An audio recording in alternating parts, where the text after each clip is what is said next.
Itu jualan Bracket TV sebulan dapat berapa ya omsetnya? Kalau bicara masalah omset, alhamdulillah per bulannya tembus di atas 500 juta. 500 juta? Iya. Setengah miliar, bos. Gila. Wow.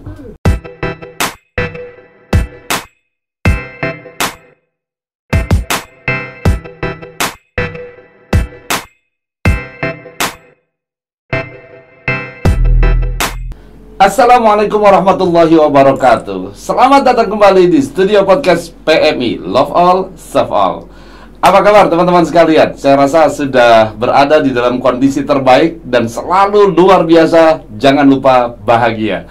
Oke, baik, di studio PMI Podcast hari ini saya kedatangan tamu yang sangat luar biasa. Namanya adalah Rizky Apriansyah, seorang yang cukup lama menjadi karyawan di sebuah perusahaan. Tahu nggak apa yang dilakukan sekarang? Berhenti sebagai karyawan, pindah jalur menjadi seorang yang aktif di digital marketing dengan penghasilan yang luar biasa. Tanpa berlama lagi, kita sapa langsung tamu kita hari ini dan kita akan sharing dengan beliau. Assalamualaikum Bang Rizky. Waalaikumsalam warahmatullahi wabarakatuh. Apa kabar hari ini? Alhamdulillah. Bahagia terus ya? Alhamdulillah bahagia, cuman rada pusing dikit ini. Ini pusingnya kenapa ini pusingnya nih? Ya, mikirin progres lah. Woi, luar biasa ya. Saya pikir setelah keluar dari karyawan udah nggak pusing lagi, makin pusing ya? Ya makin pusing malah, Pak. Karena kebanjiran order. Kebanjiran order sama. Oke, baik teman-teman sekalian, kita akan minta Bang Rizky untuk memperkenalkan diri dulu supaya ini mungkin banyak sekali yang bertanya-tanya, ini tamunya Ayah NH siapa nih? Tahu-tahu ada seseorang yang baru diperkenalkan dan pengen sekali menggali lebih dalam dari apa yang dihasilkan oleh masih Bang muda Rizky. lagi. Masih muda lagi kan? Iya, kalau urusan muda gue juga muda. Iya, Oke, sekarang Bang Rizky boleh perkenalkan dulu dengan audiens. Nama saya Rizky Apriansyah. Ya kan, saya kurang lebih hampir lebih dari 15 tahun lah saya berkarya sebagai karyawan swasta di berbagai perusahaan. Dan pada tahun 2020 ini, tepatnya 2 minggu yang lalu, itu saya mengundurkan diri sebagai karyawan. Memutuskan untuk mengundurkan diri. Mengundurkan diri, ya kan. Kenapa emang jadi karyawan nggak bisa kaya apa gimana? Ya makin pintar makin puyeng, Pak. Diatur mulu ya waktunya. Diatur mulu waktunya. Salah satunya itu. Ya cuman kembali lagi itu pilihan orang, pilihan manusia, ya kan. Ya mungkin karena saya memutuskan untuk mengundurkan diri ya karena saya melihat potensi diri saya tidak ke manufaktur. Malah justru potensi saya lebih banyak berkembang di bagian marketing. Ya salah satunya digital marketing ini. Betul sekali, apalagi sekarang revolusi digital ya. Iya, ya. 4.0. 4.0. Ya salah satunya ya pasar global juga masuk. Betul ya, sekali. Segala macam. Ya kalau bicara dari background saya terlebih dahulu, ya dulu saya bisa dibilang, waduh, dimulai dari karir ini benar-benar nol besar lah, Pak. Pendidikan terakhir apa sih? SMK. SMK? Jadi nggak kuliah sama sekali? Nggak kuliah sama sekali. Modal kuliah buat kawin. Harusnya bisa kuliah ya? Harusnya bisa kuliah. Tapi gimana lagi, orang udah mau ke KUA kan? Betul. Ya tapi alhamdulillah, walaupun saya tidak kuliah, tapi di manufaktur pun saya bisa ngalahin orang S1. Oke, karena saya dengar terakhir itu gajinya lumayan ya sebagai karyawannya sebetulnya ya. Ya, mau diomongin nggak nih? Boleh bocoran. Udah berapa tuh gaji terakhir Ya, sebagai paling karyawan? besar yang saya terima itu 12 juta lah. 12 juta satu bulan? Satu bulan. Dan itu berhenti? Berhenti. Gila lu. Berhenti memutuskan dengan penghasilan gaji 12 juta. Iya. Terus sekarang jualan apaan? Jualan Bracket TV.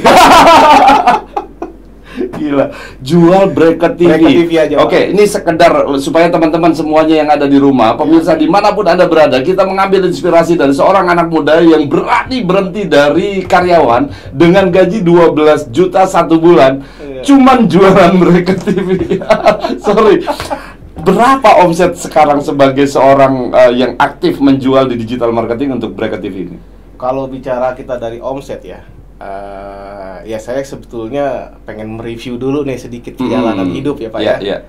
Ya salah satunya dari perjalanan saya bisa diundang ke podcast ini gitu kan. Sebentar. Nanti itu segmennya kita khususkan. Oh, kita khususkan. Tapi saya pengen tahu dulu, karena tadi gaji 12 juta itu nggak sedikit, Rizky. Betul. Orang berlomba-lomba pengen jadi karyawan dengan gajinya 12 juta misalnya. Tahu-tahu berhenti. Apalagi pandemi seperti ini. Apalagi pandemi. Dan ini baru 2 minggu berhenti ya? Baru 2 minggu. 2 minggu memutuskan berhenti dengan gaji 12 juta sebulan. Iya, dan di kondisi pandemi. Di kondisi pandemi. Yang dimana orang butuh kerjaan, saya malah mengundurkan diri. Ini luar biasa menariknya. Jadi kita tetap harus menggali dan mengejar dia ini. Iya. Itu jualan Bracket TV sebulan dapat berapa ya omsetnya? Kalau bicara masalah omset, alhamdulillah per bulannya tembus di atas 500 juta. 500 juta? Iya. Setengah miliar, bos. Gila. Wow. Oke, ini adalah bagian yang luar biasa sebetulnya dari mengubah mindset. Betul. Nih. Biasanya karyawan tetap ya, bukan kontrak ya. Karyawan tetap kan masa depannya sudah ada pensiun, sudah ada pesangon dan lain-lain. Sudah ada. Itu dikorbankan semua ya? Ya bukan dikorbankan, emang nggak dapet. Karena swasta ya? Karena swasta. Ya. Tapi ini menarik. Nah, oke. Sekarang teman-teman sekalian, dari seorang karyawan dengan gaji 12 juta sebulan, lalu kemudian pindah hijrah nih ceritanya ya. Ini hijrah ekonomi juga nih, hijrah finansial. Betul. Itu menjadi berpenghasilan omset 500 juta lebih per 1 bulan dengan hanya jualan Bracket TV. Oke, by the way, ini kita akan gali lebih dalam lagi karena teman-teman pemirsa pasti penasaran ini, kok bisa menjual dengan sedemikian luar biasa, omsetnya sekarang udah 1,5 miliar lebih. Gimana sih kok seorang Rizky bisa datang ke pesantren motivasi dan ketemu dengan saya? Tapi sebelum dia ceritain, saya ini jadi ingat lagi pertemuan kita nih, Bang Rizky. Betul. Kami tidak kenal, saya nggak kenal dia nggak kenal saya, dan kita ditemukan di marketplace. Saya sebagai buyer, beliau sebagai seller. Oke. Gimana ceritanya, Bang Rizky? Ya kalau dibilang rada merinding ya merinding lah. Bisa dibilang ini rahasia ilahi lah.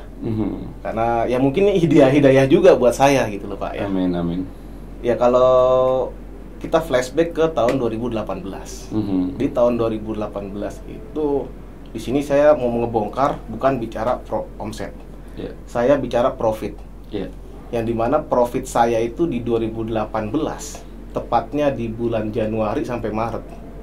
Atau sebelumnya di 2017, itu saya nggak mati di angka 40 juta. Oke. Untuk bicara profit. Ini bicara profit ya. Oke. Artinya omset tentu saja di atas itu. Betul. Ya kan. Dan ketika anak saya lahir yang kedua di 2018 bulan Maret, itu saya menyatakan, aduh, gue kayaknya harus ngundurin diri nih. Ya kan, biar lebih fokus ke digital marketing. Betul kan. Ternyata di sisi lain Allah belum mengizinkan. Kenapa saya bisa nyambil kesimpulan seperti itu? Sebelum saya memutuskan mengundurkan diri di industri, di manufaktur, itu di 2018, tepatnya di bulan setelahnya, itu omset saya menurun drastis, Pak. Oh. Menurun ya? Menurun. Profit saya itu dari tadinya 40 juta per bulan, itu mencapai 9 juta. What's wrong gitu istilahnya kan? Ada apa ini kan? Apa gue kurang amal, kurang sedekah, kata orang-orang kan begitu kan? Iya. Ini ada yang hilang ini menurut saya kan. Tapi ya saya positive thinking ya, mungkin rezeki lu segitu, dan di sisi lain lu belum waktunya untuk mundurkan diri pabrik. Ilmu lu belum seberapa. Ya kan? Walaupun saya bilang saya otodidak, tidak belajar kemanapun. Iya. Semua saya gali sendiri, nggak berguru ke YouTube atau kemana gitu kan. Nah ini pengalaman saya pribadi ya Pak ya. Nah tapi ketika di 2020 ini, ya sebelum saya ketemu Bapak selaku pemilik pesantren PMI ini, ya saya sendiri kan memang punya punya adik ipar. Nah di sisi lain seperti ini Pak ya, saya punya adik ipar. Jadi sebetulnya adik ipar saya di sini, tapi yang lebih mistisnya lagi deh. Saya 3 tahun punya adik ipar di pondok pesantren Yatim Piatu, nggak pernah nginjekin kaki. Kan kejem saya kan, kakak ipar macam apa lu? 3 tahun nggak pernah nginjekin kaki, gitu kan. Nah itu juga buat saya nih hidayah juga Pak.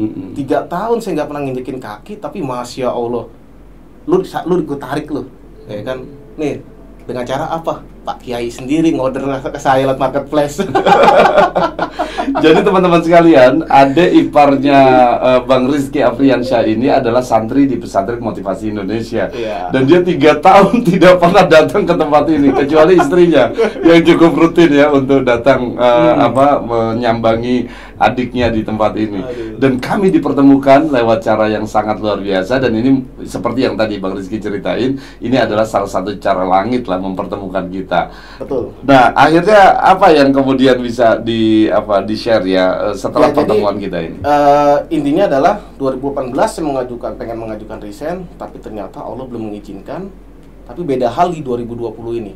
Di 2020 saya sering mentraining orang, Oke. ya kan, tanpa memungut sepeser pun.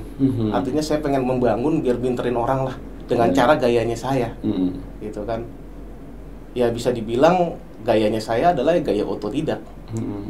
Punya cara sendiri. Nah, ini buat PR buat kalian-kalian semua nih yang ada di sana.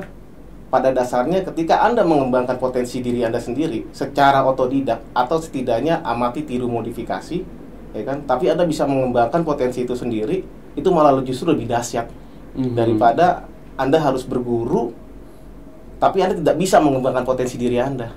Seperti itu, Pak. Betul sekali. Jadi sebetulnya sejak masih jadi karyawan ini kan sudah ada ya kemampuan skill untuk marketing sebetulnya. Ya, betul. Walaupun di perusahaan bukan di bidang itu ya. Bukan. Saya di bagian quality. Jauh.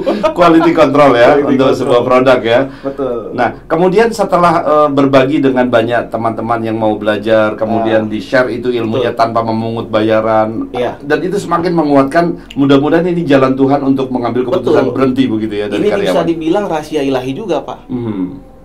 Saya trainingin orang tanpa dipungut imbalan, dan ditambah lagi saya juga ibaratnya jor-joran lah, pengen pinterin mereka. Nah, disinilah baru saya bisa ngebaca. Di saat saya ingin mengundurkan diri di tahun 2020, kok bertolak belakang dengan di 2018. Semakin niat saya ingin mengundurkan diri, Allah makin ngencengin orderan saya. Ini saya belum ketemu Bapak ya. Ya. Jadi ini bahasa isyarat sebetulnya. Betul. Ya. Waktu 2018 itu mau mengundurkan diri, tapi ternyata omsetnya semakin menurun. Ini mungkin belum diizinkan oleh Tuhan gitu ya. Tapi ketika saya berkarya, ilmu saya semakin menurut saya semakin mungkin bisa ibaratnya bisa menyalurkan. Nah, di saat itu ya barulah mungkin ini tujuan saya. Ya artinya tujuan seperti apa sih? Ya saya punya ilmu yang mungkin bisa bermanfaat untuk orang banyak, dan saya memberikan ilmu saya tanpa mengharapkan imbalan sepeser pun. Tapi di sisi lain ternyata Allah memberikan tempat yang lebih pas untuk lo gitu istilahnya. Ya di mana? Ya saya dipertemukan dengan Bapak ini Di Pesantren Motivasi Indonesia. Oke, Biasa. alhamdulillah luar biasa. Ya kalau kita narik benang merahnya 3 tahun lo nggak pernah nginjekin kaki, ya kan? Tapi tiba-tiba lo ditarik lewat marketplace. Itu kan kalau bisa kita mikir akal sehat nggak masuk akal itu, Pak. Iya ya, bisa begitu ya. Padahal banyak banget seller di marketplace itu kan. Banyak Tahu-tahu bisa ketemu begitu ya. Tahu-tahu Dan tahu nggak, begitu saya sudah order dan saya sudah check out, bahkan saya udah transfer, suruh batalin. tiba-tiba saya kaget, ini kok barang belum dikirim, tidak ada notifikasi. Akhirnya dia bilang apa? Bapak, maaf, apakah Pak Enha ini adalah sebagai apa di Pesantren Motivasi? Saya bilang saya pengasuhnya. Oh Pak, kalau gitu dibatalin aja. Saya makin kaget. Ini kenapa malah order saya dibatalin? Udah, ntar malam saya bawain aja kata. Dan luar biasa sekali.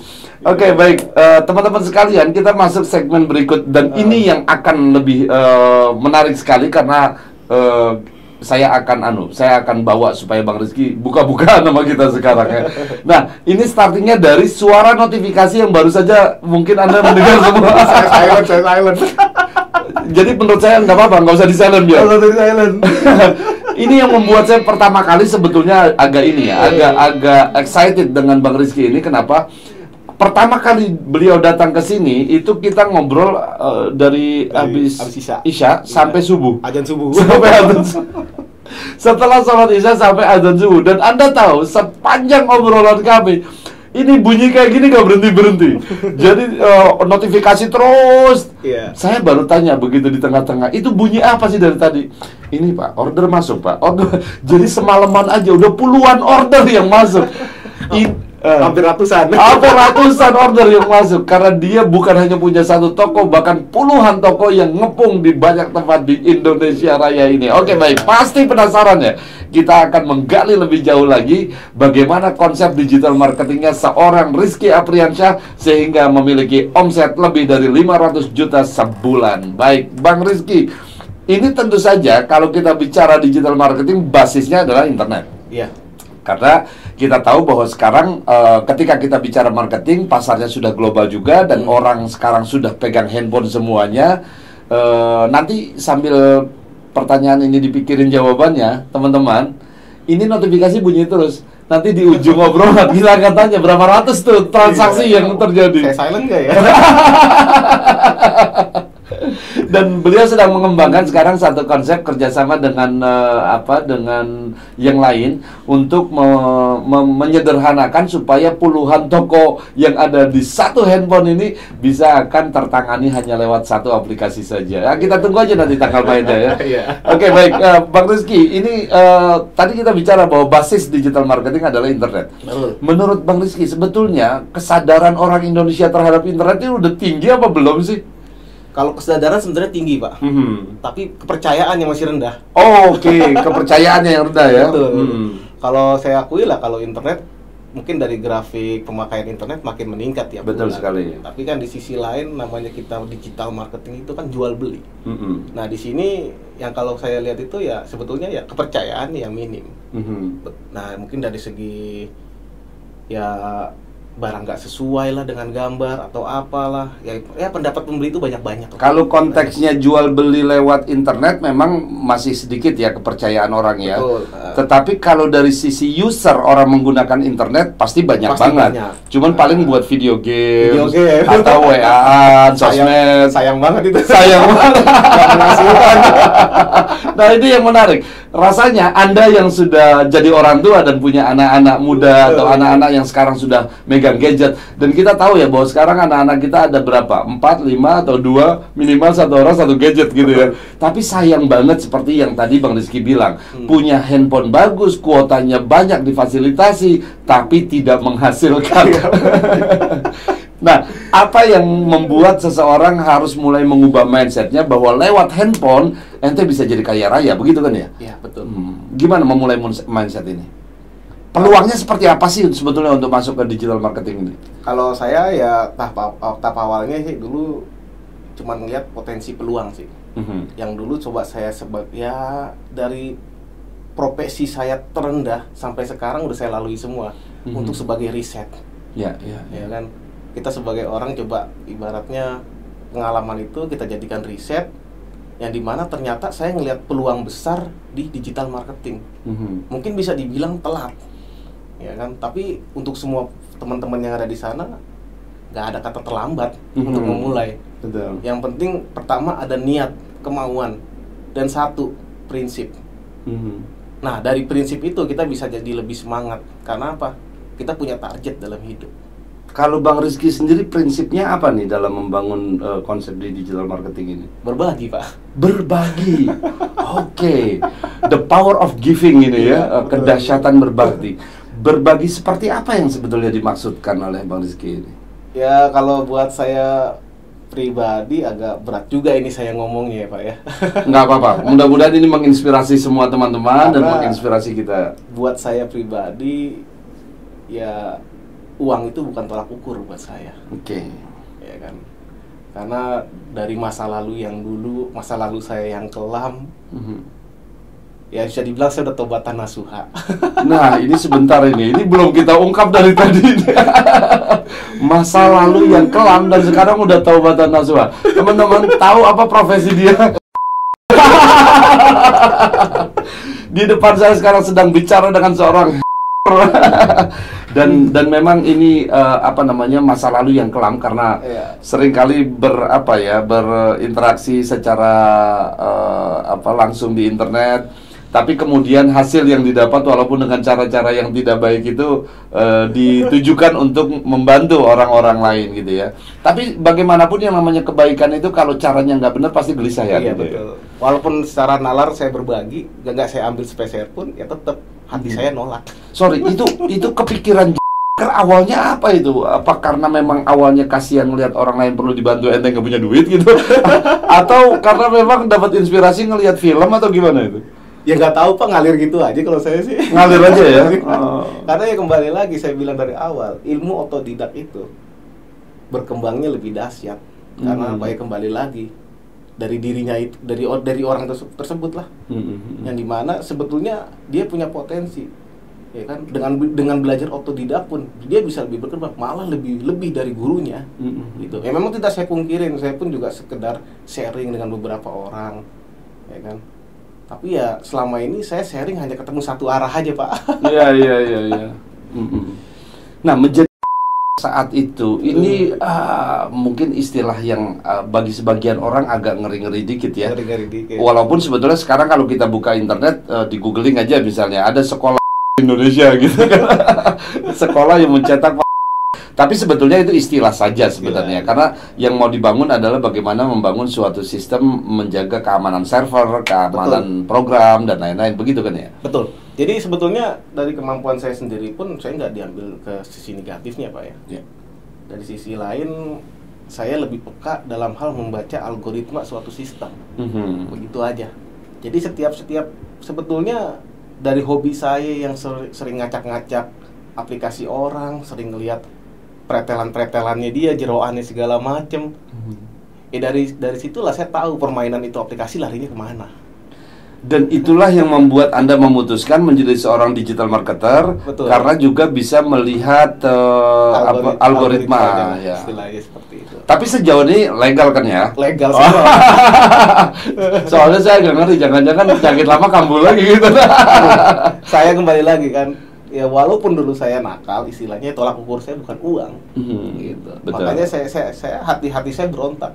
Makanya saya taubatan nasuha, saya lebih terjun ke dunia yang ibaratnya ya kemampuan saya bisa dipakai untuk jalan yang baik lah, istilahnya seperti itu. Apalagi sekarang sudah membangun kader-kader ya, teman-teman yang mau belajar di sharing. Ya salah satu ya anak santri PMI ini kan. Iya. Awal mulanya ya ini bukan buat menebus dosa lu gitu. Jadi begini, kalau 3 tahun lalu dia datang, bahaya ini ya. Mungkin bahasa Tuhan lu belum siap ke sana sekarang gitu. Ya makanya saya bilang akal logika itu nggak masuk. Karena apa? Ya mungkin inilah hidayah buat saya. Artinya saya harus membimbing anak-anak santri, anak-anak yatim piatu, gimana caranya mereka bisa bersaing di dunia digital marketing. Betul sekali ya. Begitu. Apalagi di saat mereka lulus, bahkan dari sekarang ya, itu udah zaman mereka. Udah ya. zamannya mereka. Katanya kan setiap anak punya zamannya sendiri Zamannya ya. Ini zamannya mereka nih ya. Harusnya mereka lebih expert. Betul sekali. Dan sorry, tadi benar ya, Bang Rizky itu memulai semuanya secara otodidak ya? Otodidak. Nggak kuliah ngambil secara khusus misalnya ngambil ini, nggak ada ya? Nggak ada. Sekali. Semuanya otodidak saya. Cuman sekedar ya dari background saya bisa pinter servis handphone, ya kan.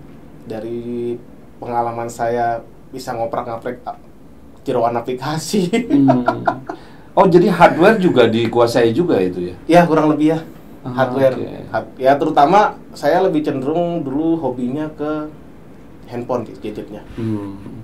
Ya makanya jangan heran kalau teman-teman lihat nih, ya kan? Nah, ini ada yang mau ditunjukkan juga nih, boleh juga diperlihatkan. Ya kan? Di handphone saya bisa support 100 aplikasi. Sebetulnya itu RAM-nya berapa giga tuh? Cukup 6 giga aja. 6 giga ya? 6 giga aja. Tapi kan ratusan aplikasi bisa masuk ya? Tapi memang ada cara khusus sih. Ya kalau dibahas di sini nggak kelar sampai pagi. Oke, baik teman-teman, ini sebetulnya juga pembicaraan yang sangat menarik. Tetapi saya percaya betul bahwa teman-teman pasti akan tersengat aliran motivasi yang luar biasa tentang digital marketing. Sebagian kita bicara tentang digital marketing adalah betapa sulitnya kita menembus pasar digital.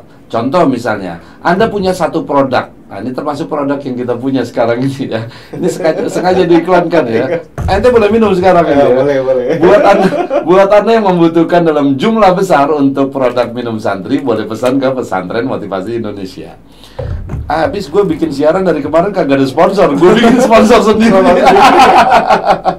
Jadi bisa dipesan mulai dari sekarang, kita insya Allah akan langsung kirim untuk Jabodetabek, kita sudah siapkan. Nah, teman-teman sekalian, kembali ke digital marketing, kita kadang-kadang merasa tidak pede atau mungkin kesulitan untuk bagaimana caranya nembus di pasar online. Sekarang marketplace sudah sangat banyak. Ada Shopee kita sebut saja, ada Tokopedia, ada Bukalapak, bahkan ada beberapa tempat yang kita boleh menyalurkan produk-produk kita lalu dijual oleh mereka, seperti misalnya Blibli dan yang lainnya. Nah, tapinya nih yang penting nih. Teman-teman mungkin udah capek nih googling, YouTube, baca tutorial, atau bahkan mungkin ikut pelatihan. Ikut pelatihan 2 hari, 3 hari, begitu sampai rumah bingung lagi. Ini caranya bagaimana? Bikin toko aja nggak bisa-bisa. Bang Rizky, sebenarnya bikin toko misalnya di toko online ya, bikin toko di Shopee, di Topet, dan bagaimana cara menjualnya. Kita bikin toko tuh butuh berapa lama sih sebetulnya? Versi saya tuh versi pemula. Versi Bang Rizky yang nanti akan di-share ke semuanya yang versi pemula. Versi saya cukup 10 menit 100 produk kelar. 10 menit untuk 100 produk bisa masuk dalam satu toko? Iya. Wow, luar biasa. Oke, nah itu tentu saja punya cara khusus ya. Nanti kita punya segmen yang kita bisa bagi-bagi nih ya untuk belajar bagaimana menguasai Shopee, bagaimana menguasai Topet. Tapi nih supaya teman-teman percaya, Bang Rizky ini sebetulnya ngetopnya di mana nih? Di Shopee, di Topet, di Bukalapak, atau di mana yang paling banyak produknya? Kalau untuk perjalanan, ngetopnya itu saya di Tokopedia. Tokopedia. Ya? Jadi saya awal mula karir saya terjun ke bener-bener tekunin itu di Tokopedia. Ya, itu di tahun 2012. Itu sudah mulai ya? Sudah mulai. Tapi produknya belum rated. Oke, masih produk yang lain. Masih ya bisa dibilang dropshipper lah. Nah, istilahnya masih dropshipper, coba-coba nyari dropshippernya, tapi dulu saya nggak main ke marketplace karena cuma baru ada Tokopedia doang. Bukalapak, Shopee belum ada. Belum ada saat itu ya. Jadi saya hanya main di web. Ya, jadi suatu web yang dia menjual produk, saya jual lewat Tokopedia. Nah, setelah Bukalapak muncul, saya juga terjun ke Bukalapak, tapi saya lebih expert di Tokopedia.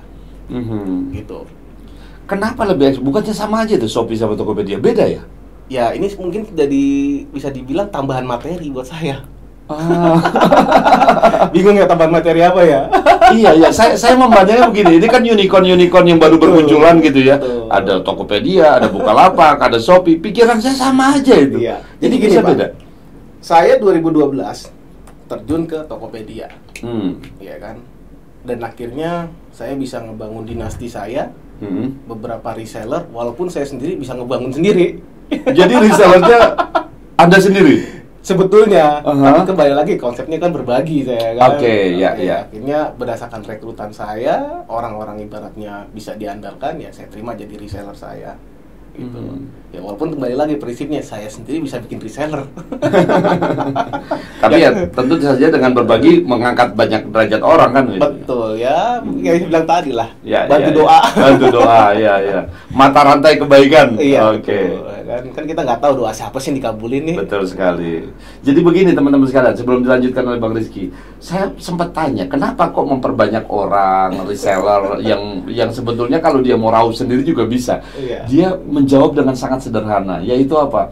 Kalau seorang pedagang dia punya anak istri, itu tiap hari pasti anak istrinya doain supaya ayahnya, suaminya punya penghasilan. Terus dia mikir, kalau anak bininya doain suaminya sama bapaknya, berarti gue juga didoain. Sebab apa? Suami dan ayahnya itu bergantung sama dia. Betul.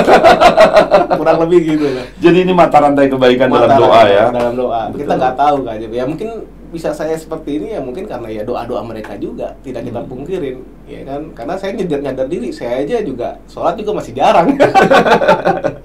Dulu. Nah, sekarang udah taubatan nasuha. Ya, alhamdulillah 5 waktu gak ketinggalan. Alhamdulillah.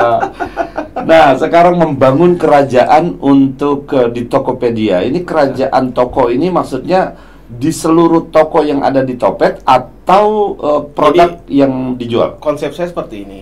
Saya mendalami Tokopedia bukan berarti saya tidak mendalami e-commerce yang lain. Jadi dulu saya sebenarnya udah berjalan di Tokopedia dan Bukalapak. Nah, pada kesempatan kali ini ibaratnya banyak orang yang pengen bergabung dengan saya, reseller segala macem. Tapi saya juga takut, istilahnya bukan masalah takut ya. Yang namanya orang kalau tidak ada hasil itu nggak semangat. Walaupun 1-2 orderan itu penyemangat. Iya, Nah, betul. gimana caranya biar mereka semangat? Lu terjun ke Shopee aja dulu. Gua belum di sono, mafianya belum ada. Pengembangan. Ya, Jadi ya. sebelum saya terjun ke sana, ya kan, mereka saya suruh terjun ke Shopee dulu. Udah, kalian ke Shopee aja dulu. Biar Tokopedia sama Bukalapak biar masih gua dulu yang jalan.